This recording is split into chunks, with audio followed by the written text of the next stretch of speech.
আসসালামু আলাইকুম রহমতুল্লাহ। সবাইকে পবিত্র মাহে রমজানের শুভেচ্ছা। আগামীকাল 19শে ফেব্রুয়ারি আমাদের মুসলমানদের জন্য শুরু হতে যাচ্ছে পবিত্র মাহে রমজান মাস।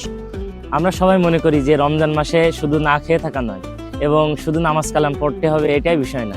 এই মাসে আমাদেরকে রাগ, হিংসা এবং লোভ লালসা থেকে বিরত থাকতে হবে।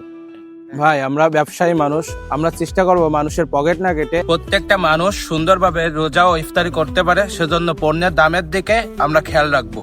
এটাই হলো আমাদের আসল ইবাদত। তাই সকল ব্যবসায়ীদের প্রতি আমার বিশেষভাবে অনুরোধ থাকবে যেন আমরা প্রত্যেকটা পণ্যের দাম একটা লিমিটের ভিতরে রাখতে পারি, যেন সকল মানুষ, সকল শ্রেণীর মানুষ যেন ভালোভাবে সুন্দরভাবে রোজা এবং ইফতার করতে পারে। এটাই আমাদের জন্য ইবাদত হবে। আল্লাহ তাআলা বলেছেন, হে আইয়ুহাল্লাযীনা আমানু, হে ঈমানদারগণ, কুতিবা আলাইকুমুস সিয়াম, তোমাদের উপর রমজানের সিয়াম ফরজ করা হয়েছে। কামা কুতিবা আলাল্লাযীনা মিন ক্বাবলিকুম, যেমনই ভাবে তোমাদের পূর্ববর্তীদের উপর ফরজ করা হয়েছিল। লাআল্লাকুম তাত্তাকুন, যেন তোমরা তাকওয়া অর্জন করতে পারো। মহান আল্লাহ তাআলা যা বলেছেন সত্য বলেছেন। তাই আসুন আমরা রমজান মাসের সকল ইবাদত জন্য ভালোভাবে পূরণ করতে পারি। তাই আসুন আমরা সকলে রমজানের এই এক মাসে খুবই গুরুত্ব দিই। আপনারা সবাই দাঁড়াইতে টিমের জন্য দোয়া করবেন এবং আমরা আপনাদের জন্য দোয়া করি।